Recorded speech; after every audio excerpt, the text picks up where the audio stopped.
விஜயா கேட்ட உடனே ரோகிணி எல்லா உண்மையும் சொல்லிடுறாங்க. அதாவது ஆண்டி, எனக்கு ஏற்கனவே முதல் வாட்டி கர்ப்பம் தரிச்சதெல்லாம் உண்மைதான்.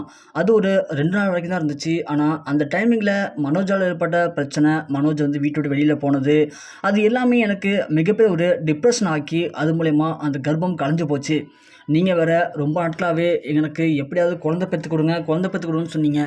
ஆனால் அது பிறக்கிறதுக்கு உருவான உடனே அது கலைஞ்சு போச்சுன்னு தெரிஞ்சால் கண்டிப்பாக நீங்கள் மிகப்பெரிய அளவில் ஃபீல் பண்ணுவீங்க. அதனால தான் நான் அந்த டைம் அதை பற்றி சொல்லிக்கல. அதோட திரும்ப எப்படியாவது நம்ம மீண்டும் கர்ப்பமாகி அது மூலிமா உங்களுக்கு முதல் குழந்தைய பெற்று கொடுத்துடலாம் அப்படிங்கிற எண்ணத்தில் தான் ஆண்டி அதெல்லாம் சொல்லலை. ஆனால் இதெல்லாம் சொன்னால் கண்டிப்பாக நீங்கள் துடிச்சு போயிடுவீங்க அப்படின்னு தான் சொல்லலை தவிர, மற்றபடி உங்கள்கிட்ட இதெல்லாம் மறைக்கணும் அப்படிங்கிறது என்னுடைய நோக்கம் கிடையாது.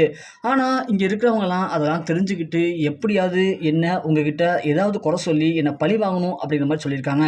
மற்றபடி நான் எதையுமே மறைக்கல ஆண்டி அப்படிங்கிற மாதிரி ரோகிணி சொல்ல, இதை வந்து நான் எந்த கோயிலில் வேணாலும் சத்தியம் பண்ணி சொல்கிறேன். இல்லை டாக்டர்கிட்ட போய் கேட்கணும் அப்படின்னா கண்டிப்பாக வாங்க, நான் டாக்டர்கிட்ட உங்களை அழைச்சிட்டு போகிறேன். எனக்கு அதில் துளி கூட பயம் இல்லை. ஏன்னா நான் எந்த தப்பும் பண்ணல. நான் பண்ண ஒரே தப்பு இந்த விஷயத்த இது வரைக்கும் உங்கள்கிட்ட சொல்லாது மட்டும்தான்.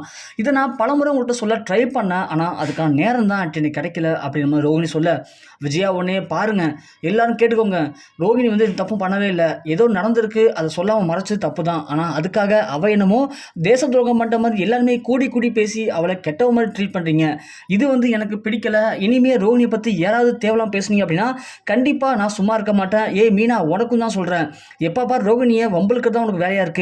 இனிமேல் நீ ரோகிணியை பற்றி தப்பாக பேசணும் அப்படின்னா கண்டிப்பாக உனக்கு இந்த வீட்டில் இடமே இருக்காது அப்படிங்கிற மாதிரி விஜயா ரோகிணியை பற்றி புரிஞ்சுக்காம மீனாவை கண்டபடி கத்திட்டு அங்கேருந்து போகிறாங்க. மீனா, இது நமக்கு தேவையா அப்படிங்கிற மாதிரி ரொம்பவுமே கண் கலங்கி ஃபீல் பண்ணிட்டு மீனா அப்படியே அங்கேயே நிற்கிறாங்க. ஸோ வழக்கமாக ரோகிணி இந்த முறையும் அந்த பிரச்சனை தப்பிச்சிடுறாங்க.